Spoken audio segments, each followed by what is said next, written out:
Ouais, on est ces derniers temps en train de partager quelque chose de très important sur la relation de l'homme avec le Seigneur. Qu'est-ce que ça peut produire dans notre parcours? Aujourd'hui, nous rencontrons un moment tellement très dur et compliqué. La chrétienté, plusieurs chrétiens, comme ils plaintifs, des chrétiens qui se lamentent trop, des chrétiens qui se posent tant de problèmes, des chrétiens qui ont de certaines choses qu'on n'arrive pas à comprendre. Mais après avoir lu les Écritures, on a compris que nous avons des chrétiens par lesquels ils ont abandonné la richesse qui est la parole de Dieu pour s'accrocher à des slogans, à des débats, à certaines choses qui ne donnent rien. Je suis en train de méditer dans le livre d'Éphésiens chapitre 1. Je vais faire une petite récapitulation pour faire voir à combien la chrétienté a une autorité supérieure. Devenir chrétien, c'est comme si quelqu'un reçut une grade là, de forme, pousse na pénalité, ni blague avec lui. Dans le livre d'Éphésiens chapitre 1, dans ce livre, le livre est réparti à deux parties. Du chapitre 1 au chapitre 3, on parle sur la doctrine chrétienne. L'apôtre Paul est en train d'expliquer très bien sur la doctrine chrétienne. Et du chapitre 4 au chapitre 6, l'apôtre Paul explique la mise en pratique de la parole de Dieu. Dans ce livre, il y a tant de débats, il y a tant de réalités. Quel type de réalité? Cette église a rencontré tant de choses. Ce que nous appelons des fois des doctrines négatives, des enseignements bizarres. Mais l'apôtre Paul, étant que la personne qui enseigne la parole, il est obligé d'envoyer cette lettre pour redresser, pour faire voir aux chrétiens que Bozaba n'importe qui. Dans ce livre, vous verrez que l'apôtre Paul était dans la prison. Mais l'apôtre Paul voulait révéler aux chrétiens les relations avec le Seigneur. Qu'est-ce qu'il peut produire? Pendant quelques minutes, je vais expliquer sur l'autorité du chrétien. Est-ce que les chrétiens ont l'autorité vraiment? Est-ce que les chrétiens savent l'autorité qu'ils ont reçue auprès de Dieu? Est-ce que les chrétiens utilisent leur autorité que Dieu nous a donnée? Si vous lisez dans les livres d'Éphésiens chapitre 1, à partir du verset 3 jusqu'au verset 7, l'apôtre Paul parle, ou bien il est en train de souligner deux choses très éléments. Première chose, il parle sur la prédestination. Je suis en train de réfléchir sur la prédestination. Le mot prédestination est coupé en deux parties. Pré et destination. Quand on parle de pré, c'est-à-dire c'est quelque chose qu'on a préparé avant. Ce n'est pas quelque chose qu'on nous a présenté ça aujourd'hui. C'est quelque chose qui a été déjà bien préparé, bien élaboré pour qu'il m'a présenté en Olelo. Au moment où Dieu a préparé quelque chose, ce qu'on a dans verset 4, dans verset 3, dans verset 4, la Bible dit que Dieu nous a bénis de toute bénédiction spirituelle en Christ.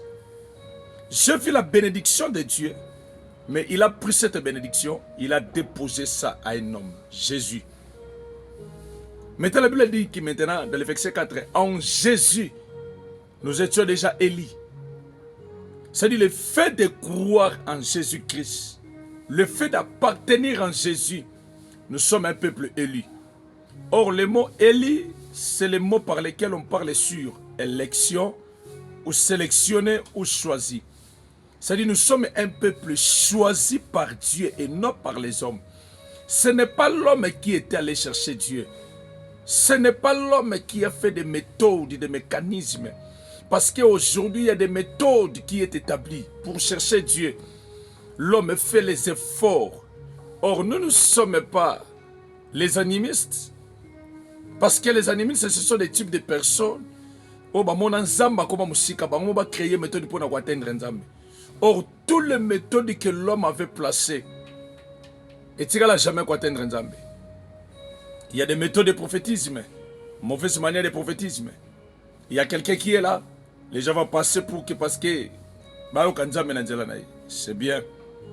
Il y a des méthodes, autour il y a des méthodes, il y a des magie, des stratégies, des méthodes. L'homme a placé tant de choses pour nous atteindre un ensemble, mais c'est battu. Mais lui-même, Dieu par son amour, il nous a aimés, il nous a donné son Fils unique. C'est par lui que nous avons la facilité de vivre une relation permanente avec Dieu. C'est Dieu-là qui nous a choisis. Nous ne sommes pas des hommes comme les gens qui étaient hors. Non, nous nous sommes choisis par Dieu. La Bible dit dans le livre de Malachie chapitre 1, verset 1 à 2. La Bible dit que Dieu a choisi Jacob, il a haï Ésaü. Ça dit le choix d'appartenir dans la famille de Dieu, ce n'est pas moi, c'est Dieu par son amour.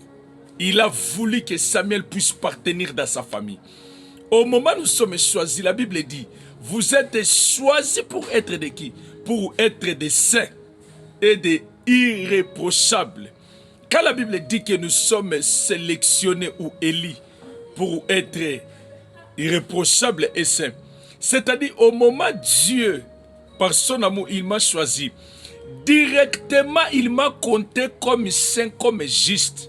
C'est-à-dire, personne ne peut me dire que non, toi tu es pécheur. Au moment, Dieu lui-même, il me regarde à son Fils Jésus comme saint, comme juste.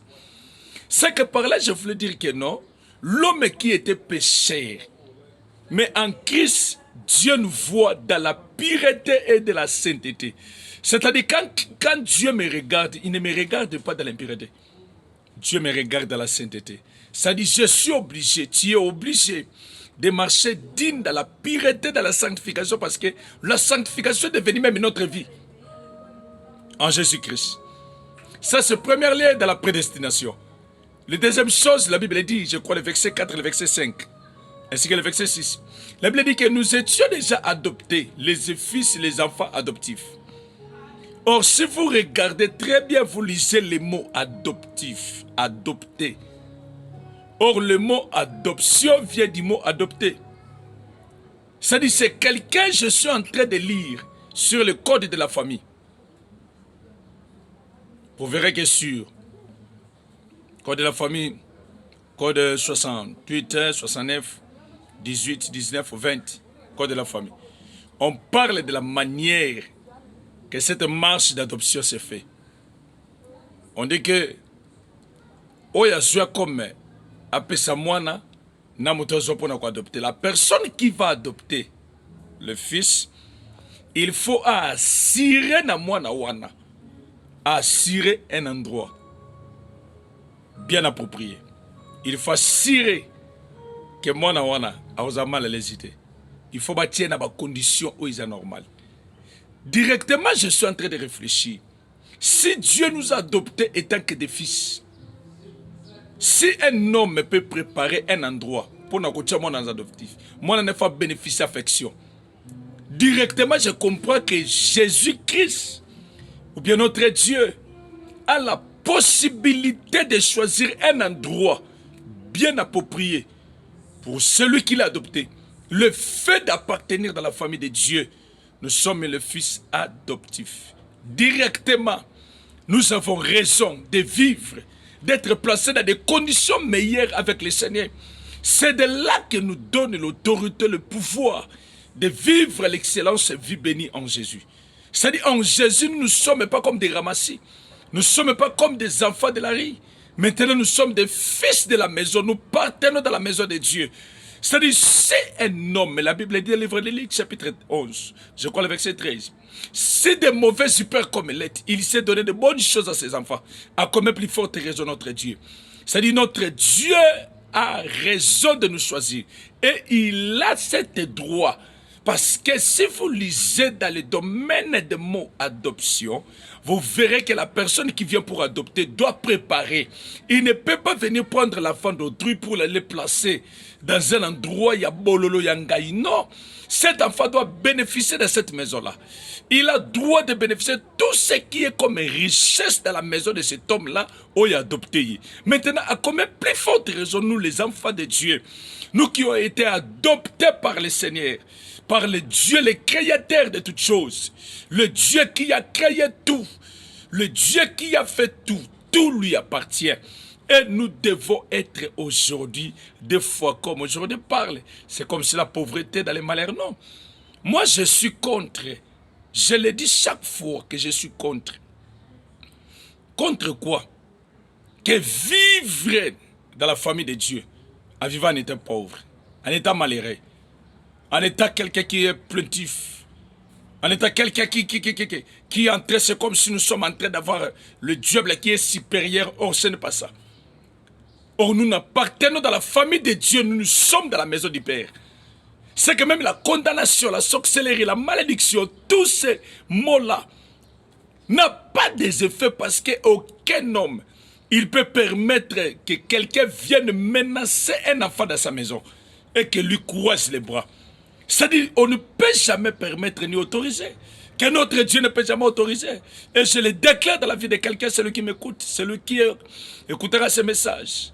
Et que je vous rassure que le Dieu de la Bible prendra soin de toi. C'est à toi d'être conscient que tu n'es pas un enfant de la rue. Tu n'es pas n'importe qui, tu appartiens à la famille de Dieu. C'est-à-dire, Dieu doit prendre soin de toi. Et que je déclare avec foi que Dieu prend soin de toi. Toi qui es malade, que la guérison puisse t'affecter. Que les ténèbres n'ont pas de puissance contre ta vie. Que les ténèbres ne peut rien contre toi. Reçois la liberté de Dieu. Que la grâce de Dieu, que la bénédiction des saints soit votre partage. Comme tu es là, tu as été adopté. Et que Dieu prends bien soin de toi. Kola sala yo grâce et que faveur nanzambe. Etika yote. Et si kanyo soza, lo les allez le polele. Bolam nanzambe c'est le partage. Miracle les allez là au partout sur Kozala. Na midio, na après-midi, lo les allez le polele. Faveur en zambo bikango. Partout où vous êtes. Que mon Dieu vous bénisse. Que ne la ba compte na bisonyo son. Zambe na bikama osalo grâce pour nous suivre. Na ba Facebook Samuel Kabamba. Certains enseignements, il y a beaucoup d'enseignements. Et sur le côté Betty, na YouTube, Pasteur Samuel Kabamba, tu vis et que tu verras des fois nos images. Ce sont de bons moments. On est en train de passer avec le Seigneur. Que Dieu vous bénisse.